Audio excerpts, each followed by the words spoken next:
For 11 years, she hadn't laughed. Not at her father's funeral. Not at her best friend's wedding. Not even when her son told her she loved him as much as a potato, which once made her cry from laughter. Depression had taught her a cruel logic: laughter equals vulnerability, and vulnerability equals pain. So she stopped. For 4,017 days, she kept her face still. Then, 6 hours into a psilocybin therapy session, the first legal one in her state, she began to giggle. At first, it sounded wrong. Mechanical. Like her voice box had forgotten the melody. Then it changed. The giggle became a chuckle. The chuckle became a laugh. The laugh became something else entirely, a sound she didn't recognize as coming from her own throat. Her therapist later wrote in her session notes. 2:47 p.m., patient laughing. Eyes closed. Body shaking. Tears streaming. When asked what was funny, she said, everything. All of it. This whole terrible beautiful joke we've been taking seriously. The laughter lasted 40 minutes. She said later that her ribs ached for 3 days, the first pain she'd felt in years that meant something good. When was the last time you felt joy without earning it? Inside her brain, something ancient was happening. The default mode network, the circuit that builds your self, was dimming. And in that brief silence, her mind stopped looping its own story. For the first time in 11 years, the voice that said you don't deserve this went quiet. Healing doesn't always look calm. Sometimes it sounds like a scream turning into a laugh. The real journey hadn't even started yet. 6 hours after the laughter stopped, she heard a voice. Soft. Familiar. Cruel. You're worthless. That sentence had followed her since childhood, replaying whenever something good happened. Therapy had taught her to argue back, to outtalk it. But psilocybin didn't amplify her voice. It erased the noise. And in that silence, she asked, if I can hear it, who's talking? The question hung there. If she was the voice saying, you're worthless, then who was listening? The voice can't be both speaker and audience. One of them had to be observing. Which one was real? Right now, you're hearing a voice reading these words. Is that voice you? Or are you the one listening? If it's not, whose orders have you been taking? Then a memory surfaced. She's 8 years old. Standing in the kitchen. Her mother's back is turned, shoulders rigid, hands gripping the counter. You're worthless, her mother says, not screaming, just stating it. The same flat certainty she's heard for 30 years. The room smells like burnt toast and dish soap. The child doesn't cry. She nods, as though worthlessness is something you confirm. Then she's back in the therapy room, 46 years old, seeing what her brain had done, archived that moment and run rehearsals for future pain. Not as cruelty, as protection. If someone will hurt you, hear it in your own voice first. That way it won't surprise you. The voice can't speak and listen simultaneously. The therapist didn't interrupt. 10 seconds passed. 20. She waited for the voice to return, the familiar narrator who'd filled every silence for 3 decades. Nothing. Not emptiness. Space. Room for something new. Healing doesn't always mean adding something new. Sometimes it means identifying which echoes don't belong to you. Hour 4 of the psilocybin session. Inside her skull, something was happening that shouldn't be possible. The neural highways her depression had carved over 30 years were suddenly blocked. Her default mode network, the autopilot that had narrated her life as tragedy, was dimming. Entropy was increasing. The rigid story she'd told herself for decades was becoming negotiable. New roads began forming. Her body tingled, not unpleasantly, but unfamiliarly. Like blood returning to a sleeping limb. Her hands shook. She looked down at them, confused. They were hers, weren't they? They felt borrowed. Ancient. Like they'd been doing someone else's work for 30 years and only now remembered their original purpose. Her heartbeat didn't just pound, it synced, matching rhythms she couldn't name but somehow recognized. Images flashed across her mind. She laughed at memories that would have made her cry.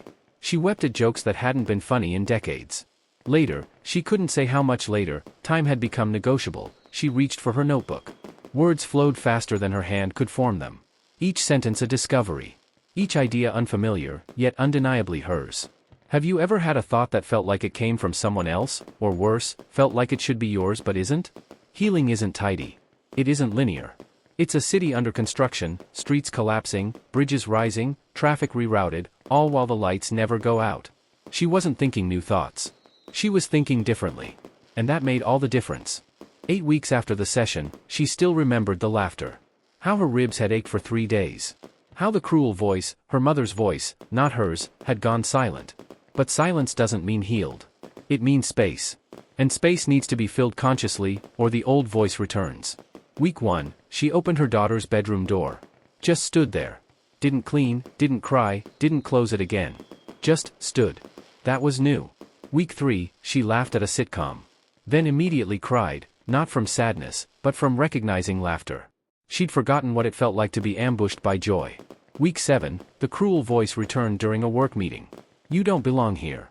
But this time, she heard it differently, like a car alarm outside. Intrusive. Not hers. She continued speaking. Her body remembered the session. Some mornings, her hands tingled for no reason, the same sensation from hour 4. She'd stop washing dishes, close her eyes, and let the feeling pass. It wasn't anxiety. It was her nervous system recalibrating.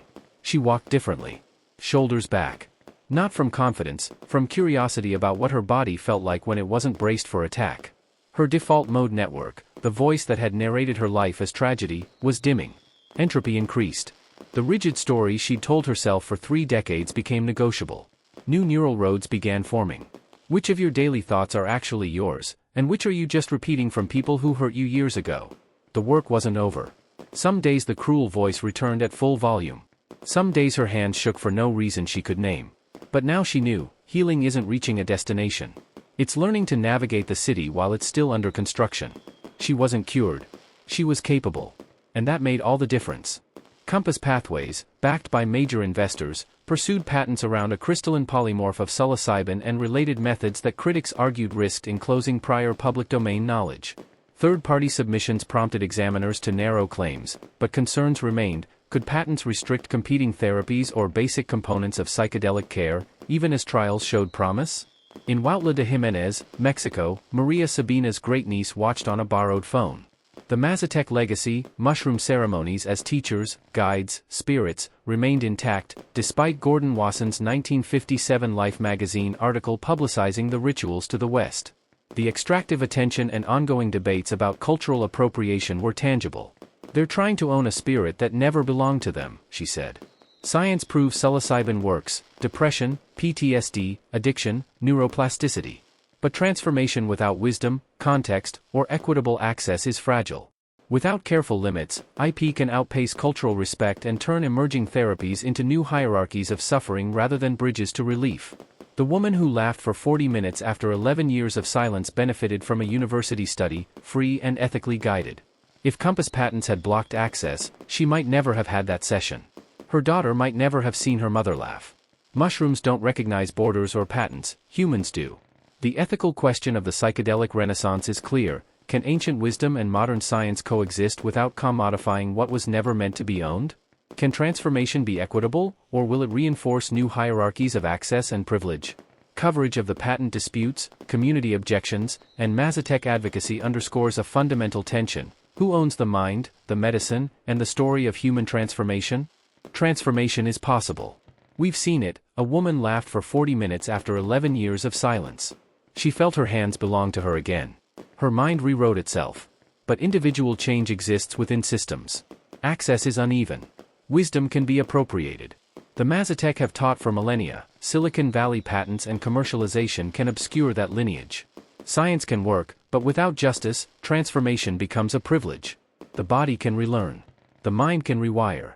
But society decides who has the chance to undergo that process. Insurance, patents, commercialization, cultural respect, each shapes which transformations are possible, and for whom. Can we honor ancient knowledge while harnessing modern science? Can we create systems that scale insight without commodifying it? Can we integrate the mind's capacity for change without creating new hierarchies of suffering? The lesson: transformation is both intimate and collective. Healing and insight cannot exist in isolation from ethics and access. The woman's laughter mattered because it was free and guided. Had she been barred by cost or ownership, her nervous system might have remained shackled. The question echoes beyond her session: when we unlock the mind, who benefits, and who is left behind?